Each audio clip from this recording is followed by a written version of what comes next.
ঘুষ দিয়ে চাকরি নিলে কি সারা জীবনের উপার্জন হারাম হবে? অনেক সময় রাস্তায় টাকা কুড়িয়ে পাওয়া যায়, এই টাকা মসজিদে দান করা যাবে কিনা? অসুস্থ স্বামীকে নিজের কিডনি দান করা যাবে কিনা? শরীরে ইসলামিক ক্যালিগ্রাফি দিয়ে ট্যাটু আঁকা যাবে কিনা? বউয়ের হাতের রান্না বেশি একটা ভালো না, কিন্তু এটা বললে বউ রাগ করে, সেক্ষেত্রে বানিয়ে বানিয়ে রান্নার বেশি প্রশংসা করলে গুনাহ হবে কিনা? মব সন্ত্রাস দূরীকরণে ইসলামের বিধান কি? এ বিষয়ে ইসলামের বিশেষ কোনো নির্দেশনা আছে কি না? ঘুষ দিয়ে চাকরি নিলে কি সারা জীবনের উপার্জন হারাম হবে?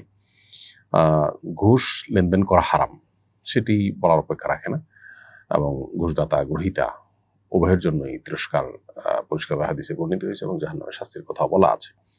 সো ঘুষ দেওয়া থেকে বিরত থাকতেই হবে, কিন্তু ঘুষ দিয়ে যদি কেউ কোনো চাকরি নিয়ে নেয় এবং বেসিক্যালি সেই চাকরিটা যদি হারাম কোনো চাকরি না হয়, সেখানে তিনি যদি শ্রম দিয়ে পারিশ্রমিক নিয়ে থাকেন, তাহলে সেক্ষেত্রে ঘুষ দিয়ে নেওয়া চাকরির উপার্জনটা হারাম হবে না। বাট ঘুষ দিয়ে যে নিয়েছেন চাকরিটা, সেজন্য তিনি একটা হারামে লিপ্ত হয়েছেন এবং তার জন্য তাকে অবশ্যই আল্লাহ তাআলার কাছে জবাবদিহি করতে হবে এবং প্রায়শ্চিত্ত করতে হবে। সেজন্য তিনি ঘুষ দিয়ে আর কখনো চাকরি নিবেন না, সে মর্মে আল্লাহর কাছে তওবা নাসুহা করতে হবে।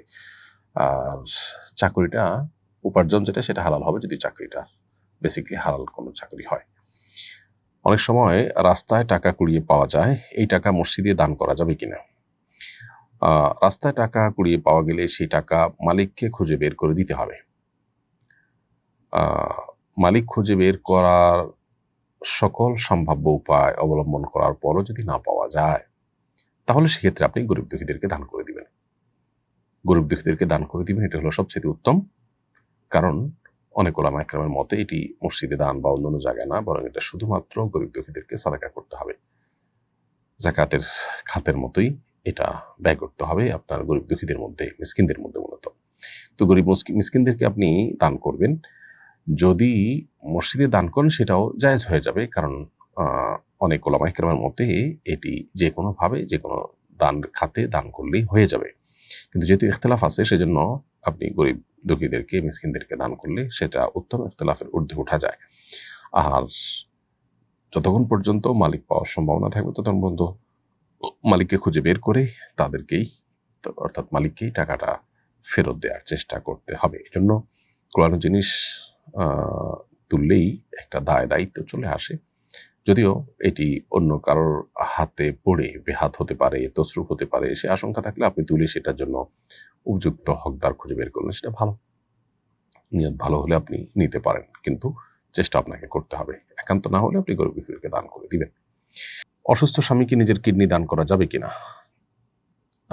যদি কোনো নারী তার স্বামীকে কিডনি দিতে চান, অথবা স্বামী তার স্ত্রীকে কিডনি দিতে চান, এভাবে ভাই বোন কেউ কাউকে দিতে চান, তো সেটা জায়েজ আছে। কিন্তু শর্ত হলো, যিনি কিডনি দিবেন, কিডনি দেওয়ার ফলে তিনি বড় কোনো ক্ষতির আশঙ্কা থাকবে না, এরকম। অর্থাৎ দুইটা কিডনি আছে তার, দুইটাই সুস্থ আছে, একটা দিলে আরেকটা দিয়ে তিনি বেঁচে থাকতে পারেন, তাহলে সেক্ষেত্রে একটা কিডনি তিনি দান করতে পারেন। যদি এমন হয় যে দুইটা কিডনির একটা দিলে আর তার নিজের বেঁচে থাকাটাই সম্ভব হবে না, তার অপর কিডনিটা হয়তো অকেজো, তাহলে সেক্ষেত্রে তার জন্য আরেকজনকে কিডনি দিয়ে নিজের জীবনকে শেষ করা জায়েজ নয়। কারণ আপনি আরেকজনকে দান করতে পারেন, আপনার শরীরের কোনো অংশ বিকৃত করা যাবেই না, দান করতে পারেন, কিন্তু সেটা তখন যদি আপনি নিজে তার দ্বারা মৃত্যুর মুখে পতিত হওয়ার মতো আশঙ্কা বা এরকম বড় কোনো ক্ষতি গ্রস্ত হওয়ার আশঙ্কা না থাকে জোরালো, তাহলে সেক্ষেত্রে দিতে পারবেন। অতএব এটা স্ত্রীর জন্য জায়েজ আছে যে স্বামীকে তিনি তার কোনো কিডনি দান করবেন, এবং একই কথা স্বামীর জন্য জায়েজ রয়েছে তার স্ত্রীকে দান করা। শরীরে ইসলামিক ক্যালিগ্রাফি দিয়ে ট্যাটু আঁকা যাবে কিনা? শরীরের কোথাও ক্যালিগ্রাফি দিয়ে হোক, অন্য কিছু দিয়ে হোক, ট্যাটু আঁকা যাবে না। সেই ক্যালিগ্রাফি যদি ইসলামিক হয়, তাও আর আঁকা যাবে না, কারণ এর ফলশ্রুতিতে প্রথমত ওযু গোসল হয় না, আলাদা একটা আবরণ তৈরি হয়। আজকাল অনেক ট্যাটু কোম্পানি নিজেরা ফতোয়া দেন যে এটা ওযু গোসলের জন্য কোনো সমস্যা নেই। মূলত ট্যাটু এটা মেহেদির মতো কোনো কালার নয়, এটা আলাদা আবরণ, যার কারণে এইটা শরীরের উপরে আঁকা যাবে না। আর তাছাড়া নবী সাল্লাল্লাহু আলাইহি ওয়াসাল্লাম কঠোরভাবে এটাকে নিষেধ করেছেন। এটা অমুসলিমদের কালচার এবং কৃষ্টি, এবং শয়তানের অনুসারীদের মধ্যে এই ট্যাটু অঙ্কন করার এই প্রবণতা অনেক বেশি দেখা যায়। একজন ইমানদার এটা থেকে বিরত থাকবেন। সহিহ বুখারীতে বর্ণিত হয়েছে, আব্দুল্লাহ ইবনে মাসউদ রাদিয়াল্লাহু তাআলা বর্ণনা করেছেন যে নবী করিম সাল্লাল্লাহু আলাইহি ওয়াসাল্লাম বলেছেন, লাআনাল্লাহুল ওয়াশিমাত ওয়াল মুস্তাওশিমাত ওয়াল মুতানাম্মিসাত ওয়াল মুতাফাল্লিজাত লিল হুসন আল মুগায়্যিরাত লিখালকিল্লাহ। আল মুগাইরাতু খালকিল্লাহ। এর অর্থ হলো যে আল্লাহ তাআলা অভিসম্পাত করেন, লানত বর্ষণ করেন সে সমস্ত মানুষদের উপর যারা নিজেদের শরীরে ট্যাটু অঙ্কন করে বা একজন আরেকজনকে এঁকে দেয়। এই যে অঙ্কন করা শরীরে, এটা যেহেতু হাদিসে নিষিদ্ধ রয়েছে, অতএব এখানে ইসলামিক ক্যালিগ্রাফি হলেই সেটা অনুমোদিত হয়ে যাবে না, বরং ট্যাটু অঙ্কন করাটাই মূলগতভাবে নিষিদ্ধ। বিধায় এটা থেকে আমাদেরকে বেঁচে থাকতে হবে। অনেক আমাদের ইয়াংদেরকে দেখা যায়, অনেক মানুষকে দেখা যায় যারা পশ্চিমা সভ্যতার দেশগুলোতে বসবাস করলে সেখানকার কৃষ্টি কালচার দ্বারা তারা প্রভাবিত হয়ে এই জাতীয় ট্যাটু তারা অঙ্কন করেন এবং এটাকে তারা সুন্দর মনে করেন। আল্লাহ তাআলা এত সুন্দর করে মানুষকে তৈরি করেছেন, এর উপরে ট্যাটু অঙ্কন করে তারা আলাদা কি সৌন্দর্য সৃষ্টি করতে চাইছেন সেটা একমাত্র আল্লাহ তাআলা ভালো জানেন। তো একজন ইমানদার নবী করিম সাল্লাল্লাহু আলাইহি ওয়াসাল্লামের এই নিষেধাজ্ঞাগুলো খুব গুরুত্বের সাথে নেবেন। এগুলো তার দুনিয়া আখিরাত উভয় দিক থেকে তার জন্য ক্ষতির কারণ হয়, যেটা মানুষ অনেক সময় টের পায় না বা অনুভব করতে পারে না। বউয়ের হাতের রান্না বেশি একটা ভালো না, কিন্তু এটা বললে বউ রাগ করে। সেক্ষেত্রে বানিয়ে বানিয়ে রান্নার বেশি প্রশংসা করলে গুনাহ হবে কিনা, এ ব্যাপারে নবী করিম সাল্লাল্লাহু আলাইহি ওয়াসাল্লামের প্রসিদ্ধ হাদিস তো আছে, যেটি তিরমিজি এবং বিভিন্ন হাদিসের কিতাবে বর্ণিত হয়েছে। তিনি বলেছেন, লা ইয়াহিল্লুল কাযিবু ইল্লা ফি সালাস, তিনটা জায়গায় শুধু মিথ্যা বলা জায়েজ আছে। এর মধ্যে একটা হলো ইউহাদ্দিসুর রাজুলু ইমরাআতাহ লিউরদিয়াহা, কোনো মানুষ তার স্ত্রীকে খুশি করার জন্য মিথ্যা বললে সেটা জায়েজ আছে। ওয়াল কাযিবু ফিল হারব, এবং যুদ্ধের ক্ষেত্রে যদি মিথ্যা বলা হয়, মানে বিভ্রান্ত করা হয় প্রতিপক্ষকে। আর ওয়াল কাযিবু লিইউসলিহা বাইনান নাস, এবং দুজনের মধ্যে মিল করার জন্য, দুজনের মধ্যে মীমাংসা করার জন্য যদি মিথ্যা বলতে হয়, মিথ্যা বলেও যদি মীমাংসা করা যায় সেটা ভালো। কিন্তু এই সবগুলোর আবার লিমিটেশন আছে। ধরুন যুদ্ধের ক্ষেত্রে মিথ্যা বলা যায়, এর মানে এই না যে আপনি মিথ্যা প্রতিশ্রুতি দিবেন বা প্রতিশ্রুতি ভঙ্গ করবেন যুদ্ধের ক্ষেত্রে, অথবা আপনি যুদ্ধের ক্ষেত্রে ডাহা মিথ্যা কথা বলবেন। একটা হলো প্রতিপক্ষকে বিভ্রান্তিতে ফেলে দেওয়া, পার্ট অফ ওয়ার, লড়াই বা যুদ্ধের অংশ, সেটা ঠিক আছে আপন জায়গাতে।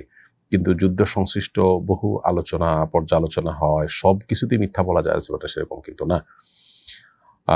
ধরুন একজন মানুষ তার চুল পেকে গেছে, কিন্তু তিনি চুল কলপ করলেন, যোদ্ধাদের জন্য এটা জায়েজ আছে। কেন? যাতে করে তিনি যে তরুণ এই বার্তাটা দিতে পারেন, যাতে করে বিভ্রান্ত হয় প্রতিপক্ষ, বৃদ্ধ মনে না করে তাকে। তো এইরকম আচরণ, আর এর বাইরেও আরো নানাবিধ কৌশল, যেগুলো প্রকৃত বিচারে বা সাদা চোখে বা বাহ্যিকভাবে মনে হয় যে এক ধরনের ছলছাতুরি, এগুলো যুদ্ধের ময়দানে জায়েজ আছে। আর স্ত্রীকেও সন্তুষ্ট করার জন্য মিথ্যা কথা বলা জায়েজ আছে। এর মানেই হলো যে এই যে খাবারের প্রশংসা করলেন, তার প্রশংসা করলেন, একটু বাড়িয়ে বললেন, এগুলো জায়েজ আছে। এর মানে এই না যে স্ত্রীর সাথে সব বিষয়ে আপনি মিথ্যা কথা বলতে পারবেন। মব সন্ত্রাস দূরীকরণে ইসলামের বিধান কি, এ বিষয়ে ইসলামের বিশেষ কোনো নির্দেশনা আছে কি না? প্রথম কথা হলো যে অন্যায় দেখলে অন্যায় বাধা দিতে হবে। অতএব সবকিছুকে মব বলে আপনার জেনারেলাইজ করে ফেলাটা, এটা একটা ভয়াবহ ব্যাপার। নবী করিম সাল্লাল্লাহু আলাইহি ওয়াসাল্লাম পরিষ্কারভাবে বলেছেন, মান রাআ মিনকুম মুনকারান ফালইউগাইয়িরহু বিয়াদিহি, কেউ যদি কোনো অন্যায় কাজ দেখে সে নিজের হাত দ্বারা সেটাকে পরিবর্তন করবে। কিন্তু এর মানে এই নয় যে কাউকে বিচার করবার ভার আমি নিজের কাঁধে তুলে নিব, তাহলে সমাজ অস্থিতিশীল হবে। ইসলাম সেটা বলে না। বিচারিক বিষয়গুলো বিচারের উপরে ন্যস্ত করতে হবে। কোনো মানুষকে ব্লেম করা, তাকে শাস্তি দেওয়া, এটা আর অন্যায় কাজ যেন না হয় সেটা ব্যাপারে বাধা দেওয়া, সেটা দুই জিনিস। আমাদের দেশে এখন সবকিছুকেই মব বলে চালিয়ে দেওয়ার একটা প্রচেষ্টা বা প্রবণতা আমরা দেখতে পাচ্ছি। শরিয়া মূলত আইন হাতে তুলে নেওয়া, কারোর বিচারের ভার যে কেউ, কোনো ব্যক্তি বা কোনো গোষ্ঠী নিজের কাঁধে তুলে নেওয়া, নিজের মন মতো করে যার তার বিচার করা এবং যার তার শাস্তি কার্যকর করা, এবারে শরিয়া আমাদেরকে উৎসাহিত করে না।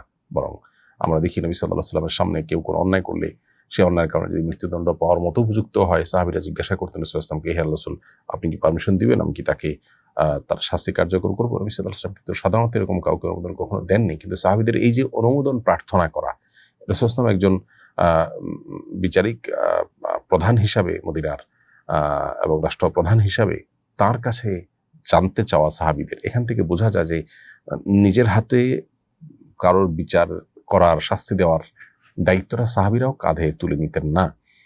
এতটুকু দায়িত্বশীলতা একজন ইমানদারের মধ্যে তো থাকতেই হবে।